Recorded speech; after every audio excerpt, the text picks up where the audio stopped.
આજે માં બનાસના વીરપુત્રો દ્વારા આપણા બનાસના વીરપુત્રોનું ગ્રુપ ચાલી રહ્યું છે, આખા ગુજરાતની અંદર કામ કરી રહ્યું છે। પર્યાવરણ પ્રત્યે જાગૃતિ આવે અને આ સમાજમાં પર્યાવરણ પ્રત્યે ખૂબ જાગૃતિ આવે એના માટે કાર્ય કરી રહ્યા છે। બનાસના વીરપુત્ર આપણા એનું સંચાલન કરી રહ્યા છે ટીનાજી આર્મીમેન, જે અમારા ભત્રીજા છે સોલંકી ટીનાજી ભુમાજી, મોજરો નવાના રહેવાસી છે। એમણે આખું મોટું બીડું ઝડપ્યું છે પર્યાવરણ સૃષ્ટિને જાગૃત રાખવા માટે અને પર્યાવરણનું જતન થાય એના માટે, આપણને પ્રાણવાયુ મળી રહે એના માટે, આપણને જાગૃત કરવા માટે દરેક નાના મોટા સારા પ્રસંગમાં અત્યારે આપણને વૃક્ષો લઈને, દિયોદરથી વૃક્ષો, નર્સરીમાંથી વૃક્ષો લાવીને આપણને બધાને આ પર્યાવરણ વિશે જાગૃતિ આપવા જઈ રહ્યા છે। એટલે આગળની જે વિધિ કરવાની છે, જે આપણને માહિતગાર કરવાના છે, ટીનાજી આર્મીમેનને વિનંતી કરું કે તમે પબ્લિકને પર્યાવરણ વિશે જાગૃતિ સમજ થોડી આપશો। ટીનાજી મિત્રો, આપણી સમાજની અંદર હાલની વર્તમાન સ્થિતિ જોતા એક નવો રિવાજ શરૂ કર્યો આપણા ભાટીચા કુલમાંથી, આ મોજરૂ ગામમાંથી, કે ભાઈ દીકરીને લગ્નની ભેટમાં 2 વાસણ ઓછા આપો પણ 2 વૃક્ષ આપો, જેથી જીવવા માટે એના પરિવારને જળ ફળ અને પ્રાણવાયુ મળી રહે।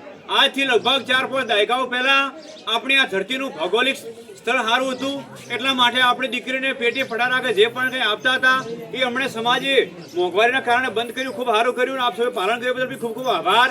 પણ મિત્રો, જે હાલની સ્થિતિ જોતા આ જે પરિવાર જે પરણી રહ્યો છે, આ જે વરલાડાઓ, એમના માવતર જ્યારે પરણ્યા આજથી લગભગ જે 2000ની સાલ પહેલાં એ સમયે આપણું ભૌગોલિક સ્થિતિ ખૂબ સારી હતી। આપણા બનાસકાંઠા જિલ્લાની અંદર જળનું તળ વાત કરો તો મિત્રો 250 ફૂટથી નીચે હતું, 2000 ફૂટ લગભગ આપણે કૂવા ચાલતા હતા, પછી ધીમે ધીમે 250 ફૂટ, ફેર ધીમે ધીમે 600 ફૂટનો 2006-8 સુધી બોર હતો લાસ્ટ, આના પછી 2018 પછી આપણે 1100 ફૂટનો બોર કર્યા છે।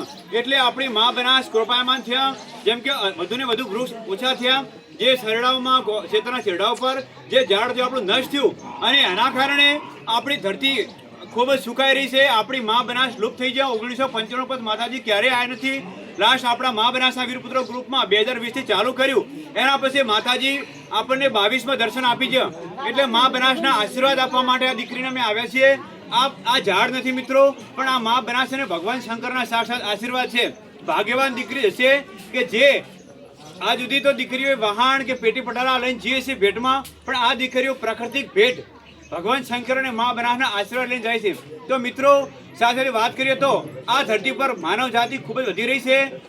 ફેક્ટરીઓ, કારખાનાઓ, વાહનો ખૂબ જ વધી રહ્યા છે અને આપણું વૃક્ષ ઓછું થઈ રહ્યું છે। મિત્રો, આસ્થાની દ્રષ્ટિએ વાત કરો તો એક ઉમરાનું ઝાડ વાવી અને જતન કરવાથી, એક અશ્વમેઘ યજ્ઞ કર્યો એટલું પુણ્ય ફળ મળે। એક વડ વાવીને જતન કરવાથી એને આપણે એક શિવાલય બંધાયું હોય એટલું પુણ્ય ફળ મળે। એમ આસ્થાની દ્રષ્ટિએ કોઈ પણ તમે ઝાડ વાવો કે સદાવર્ત ખોલાવો એટલું આપણને પુણ્ય ફળ મળે। જેમ કે મિત્રો, આપણે ઘરે ભેહું રાખે છે અને દૂધ ભરાવા છે, અને દૂધ બહેનું છે પણ એનો પગાર કોને મળે છે? માલિકને। એવી જ રીતે તમે આ ઝાડ વાવો, આમાંથી પ્રતિદિન જે ઓક્સિજન પ્રાણવાયુ નીકળે છે એ આપણી દીકરીના પુણ્યના ખાતામાં જમા થાય। એટલે આપણી દીકરીનું દાંપત્ય જીવન શરૂ થાય એ સમય પર એક પુણ્યનું ખાતું પણ ખુલી જાય। એટલા માટે દીકરીને લગ્નની ભેટમાં 2 વાસણ ઓછા આપવા પણ 2 વૃક્ષ આપવા। મિત્રો, આપણે સૌએ એક વિચારવાનું છે કે જો પર્યાવરણ હશે તો જ આપણો પરિવાર હશે। કેમ કે આજનો આધુનિક યુગનો ભણેલો ગણેલો માણસ છેક ચંદ્ર ઉપર જઈ આવ્યો, મંગળ પર પણ ક્યાં રહ્યો કેમ નથી? એનું મુખ્ય કારણ તે ઝાડ નથી। તો અહીંયા ધરતી પર આપણે ઝાડ હશે તો જ આપણે હશું। ખૂબ જ આજે શિક્ષણનો યુગ વધી રહ્યો છે, અને પણ મિત્રો આપણી ભણેલા ઘણા યુવા પેઢી છે એ જ મિત્રો સમજતી નથી, એટલે ખૂબ જ દુઃખની વાત છે।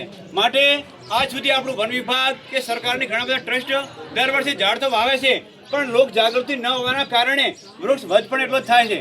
માટે આ વૃક્ષોને બચાવવા માટે, વૃક્ષ વધ રોકવા માટે મા બનાસના વીરપુત્રો ગ્રુપમાંથી અમારા ભગુબા પરિવારે આ ગ્રુપને આમંત્રણ કર્યું। એમાંથી શ્રીમાન ડૉક્ટર વિપુલજી તથા શ્રીમાન આપણા વિષ્ણુકાકા તથા વકીલ સાહેબ, અમારા ભુવાજી અને જે પણ અહીંયા ઉપસ્થિત મેમ્બર છે ગ્રુપના વધાર્યા, અને આ પરિવાર તમે લોકોએ સાંભળ્યું અમારું ભાષણ એ બદલ ખૂબ ખૂબ આભાર માનું છું। અને અમારા ભગુબા પરિવારે, હરદેવભાઈના પરિવારે અમને મા બનાસના વીરપુત્ર ગ્રુપને આમંત્રિત કર્યા, ખૂબ આભાર માનું છું। હવે આપ શું વરપક્ષને જાન પક્ષની એટલી દરેકને જવાબદારી સોંપાશે, દરેકની જવાબદારી છે આ 2 માણસના ઘર સુધી ઝાડખા તમારા આવને પહોંચાડવાના અને 2 માણસને સપોર્ટ કરવાના વાવવા માટે। અમે ખૂબ જ સારી ક્વોલિટીના ઝાડ આપીએ છીએ, અને એટલા માટે અમારું ધન और સમય વ્યર્થ ન જાય તમારા હાથની જવાબદારી છે। જય મા બનાસ। સમજવા માટે આટલું ખૂબ છે।